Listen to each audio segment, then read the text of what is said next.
Hey guys, welcome to Hack of the Day episode 12. Now I know I'd promised that I'd probably try and do a hack every single day, but unfortunately I couldn't keep my promise to you guys.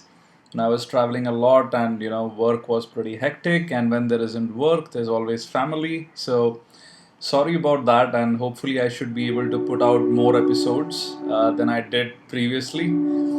Anyway, so coming to Hack of the Day episode 12.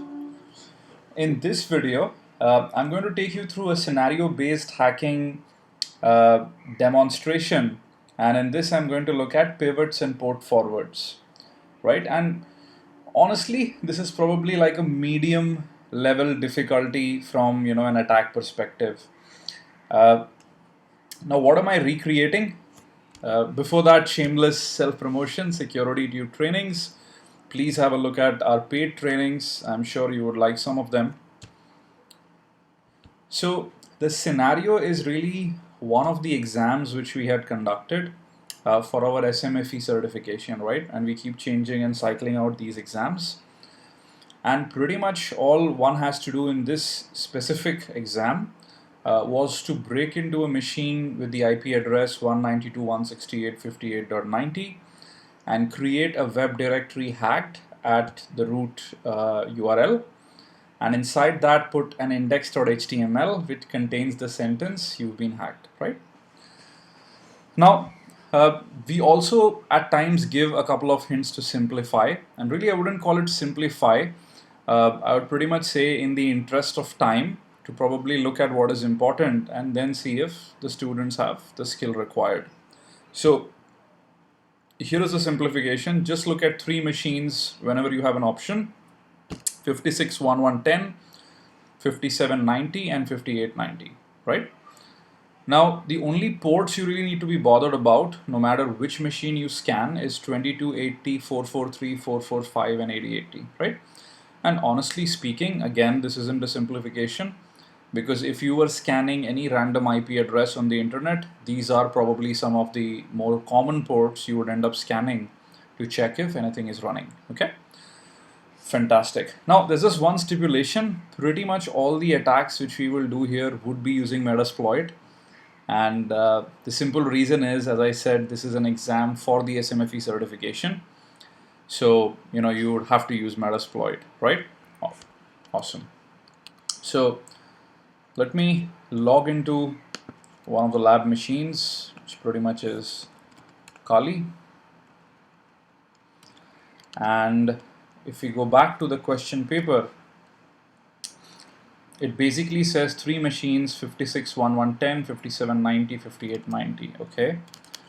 If I do an if config, I actually see ETH0 is on 56 and ETH1 is on 1. Now 1 is not something which is in the scope of the exam. 56.1110 is, right? Here it is. So let's go ahead and run a quick scan with service fingerprinting on 192.168.56.1110. Ports we are interested in are 220.80, 443, 445, and 8080 as given in the exam paper. Let's see what we get.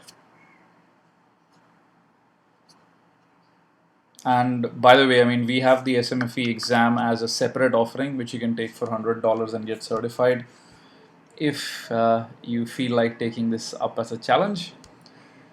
Okay, so we have a bunch of ports in there. Definitely looks like port 80 and port 445 are pretty much wide open and directly accessible. Port 80 seems to be running an HTTPD with the name BadBlue. Interesting. So let me actually go ahead and start Metasploit and see if there are any exploits available for BadBlue. If not, we'll then focus on port 445, right? And try NetAPI exploits. In the meantime, how is it going for all of you? Unfortunately, none of you can speak and respond, but you can always leave behind your comments. Some of my good friends, Aperture Security. I hope you're still around, and are you going to respond to me in the comment section below, or any of my old friends from the Wi-Fi Mega Primer. So please do say a hi in the comment section. So let's search for bad blue. Aha. So we seem to have two exploits available in Metasploit for bad blue. One of them is 2.5 and the other is 2.7.2. And if we quickly look back in the Nmap scan, the one we have here is 2.7, right? Which means probably 2.7.2 would be a better choice. So let's use this. Set our host to 1110. Let's just hit exploit and see what happens. Okay.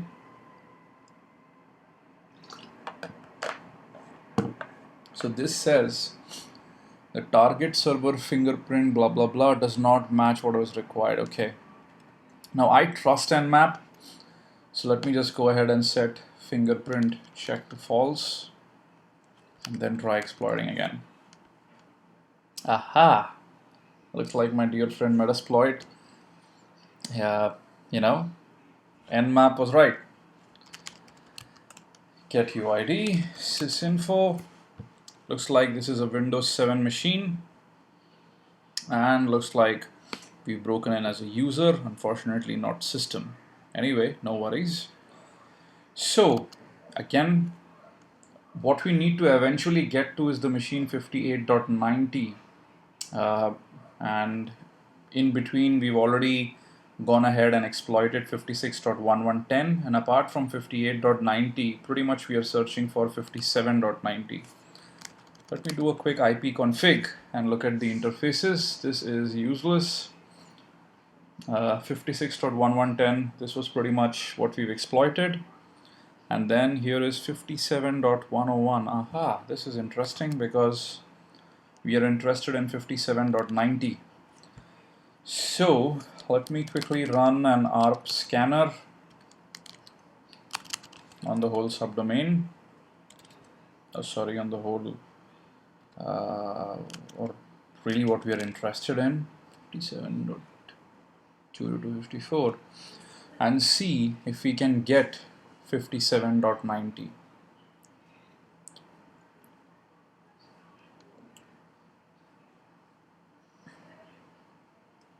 Of course, we could really have even started a shell and tried a ping or something like that, given that the exam does have you a couple of possibilities here. So let's see what happens. 57.90 is up. Fantastic. 57.101 seems to be up as well. I haven't bothered much about that. Now, what I'd really like to do is run a port scan on 57.90. Now, unfortunately, I cannot do it directly from here. So this is where we use pivoting, right? Now, if you do not know what pivoting is, go back to the SMFE videos. Those are absolutely freely available on SecurityTube, and see what pivoting is and how to create pivots, right? I'll jump right to the meat. So let me background the current session and let me add a new route. 57 is the network we are interested in, and this would go through the Meterpreter session ID 1. Right, let me verify the route. It's there. And now let's go ahead and run a TCP scan. So I'm going to go auxiliary scanner, port scan, TCP, set our hosts 57.90, set ports 80, 443, 445, 22, 80, 80, and let's go ahead and run this.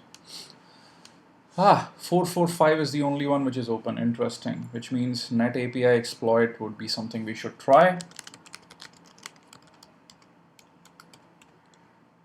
There are a bunch of them. We'll actually go with the 2008, 08, 067 one. Set our host 192.168.57.90. If I remember the IP address correctly. Yep. Now, in the case of going ahead and doing an exploitation through a pivot, we can't do a reverse TCP directly. So we're going to use a bind TCP. So you're going to set the payload to Windows meterpreter bind TCP. Just go with the default options and let's hit exploit.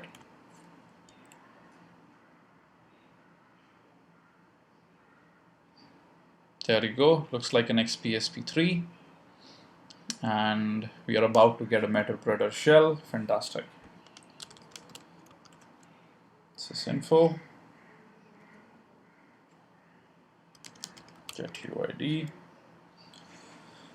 Awesome. We are running a system because we exploited Net API.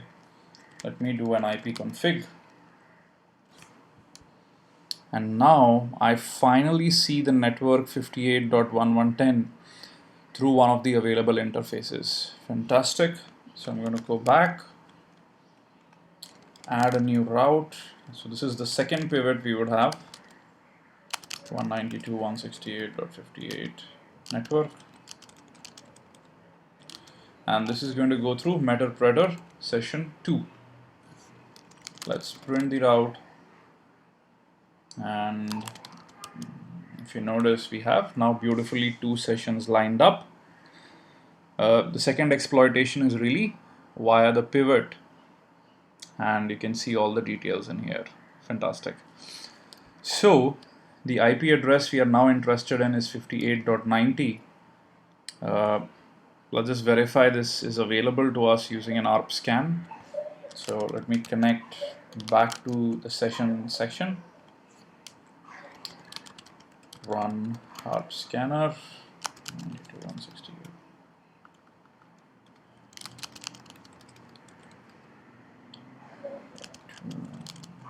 And let's see what happens.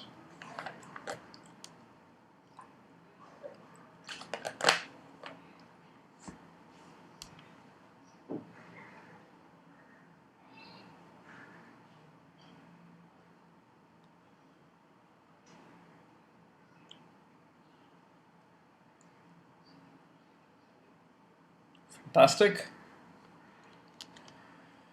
58.90 is accessible.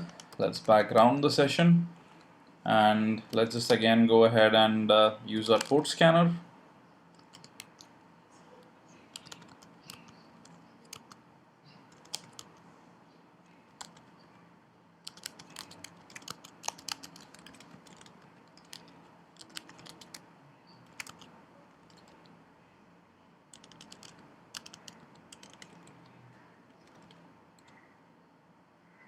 And let's run the scan. 80, 80, 22 and 80, all of them are actually open. Interesting. Now 22 definitely is an SSH port, so one of the options which we have is probably to try an SSH brute force attack. That's something you really want to save for the end. 8080 could typically be some kind of a proxy or something running there, and 80 of course is a web server, right? So I think from an order perspective, I'd like to check 80 first, then try and look at the proxy and see if I can do something there, and then finally look at port 22, right? The reason also is probably to exploit a proxy, you may have to use a vulnerability in the proxy software itself. SSH, pretty much rare case, you may have older versions which may be vulnerable, or else it could just be some sort of a brute force or a dictionary attack, right? Port 80 is interesting because at times, apart from Apache, of course, having a vulnerable version, you could also have web applications which could be vulnerable, right? So port 80 is interesting from that perspective. Now, the question is, how do I look at what is there in port 80? Now, to do that, I'll have to create a port forward so that I can locally connect from my Kali instance to port 80 of 192.168.50.90, right? So to do that, I'm going to connect back to my session, and port forward -h gives me the options. I'm going to create a port forward. The local listening port is, let's say, 9999, and the remote port, of course, is going to be 80, and the remote IP is going to be 168.50.90. I forgot the add statement.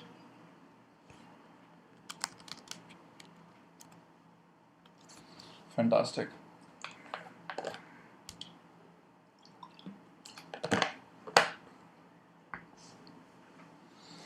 Okay, now I can always go back to the other terminal and use netcat localhost 9999 to connect to the remote port 80 of 192.168.58.90.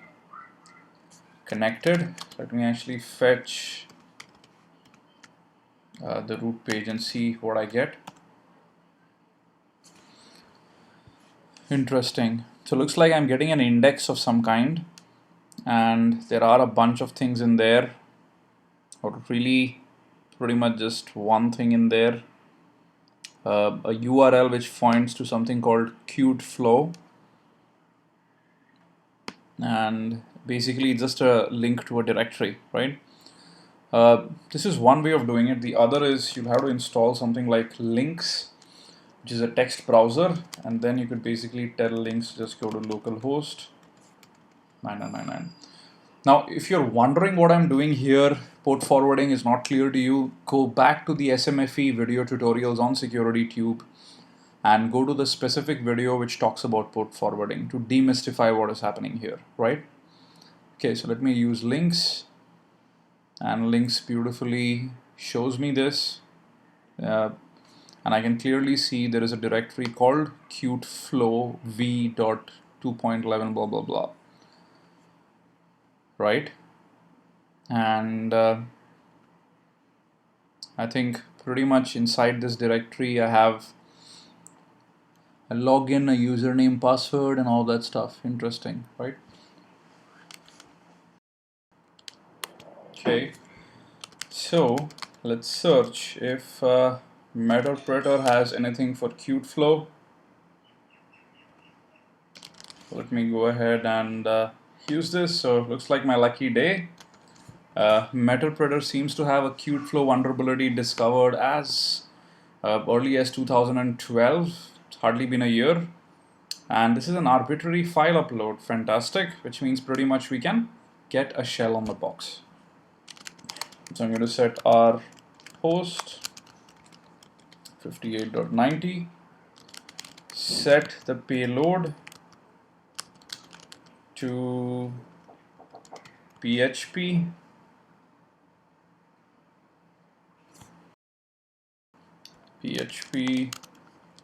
Meterpreter bind TCP, and let's try and exploit the process.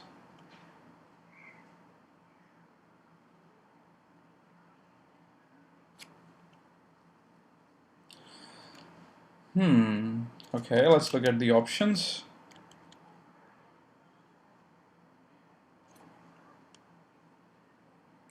Now, interestingly, if you look at this URL and the one here,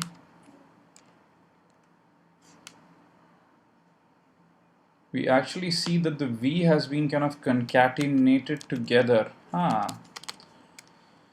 So the target URI would need to be changed to /this, and now let's hit an exploit again. There you go.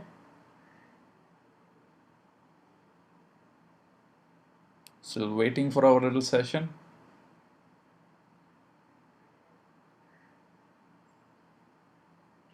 To come through. There you go. So we are www data. Interesting. Let's just do a pwd, say where we are. Let's go up a couple of levels. Awesome. So the challenge really is to create a directory called hacked here, and looks like the server is a bit misconfigured because seems like a previous directory had rwx all permissions enabled, so it's highly likely that we would have those permissions in as well. Looks like we do. Go back in here, change directory hack, get a shell on the box, echo you have been hacked to index.html. And if I were to go back here and use links,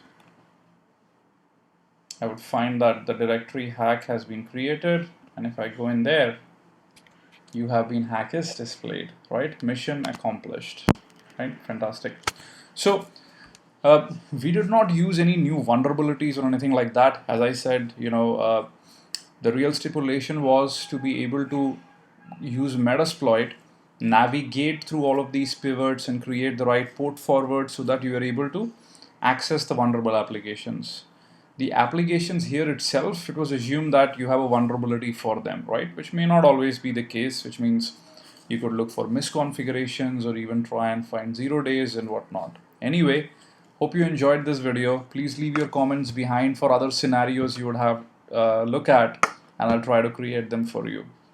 Now, before you leave, this was a sample exam of the SMFE course which we have. So in case you're interested, if you've already seen the free videos, please go ahead and register just for the exam. I think it's just $100. Or if you'd like help with Metasploit, register for the whole course and I will help you personally in the students forum. That's all guys. See you in the next video. Bye-bye.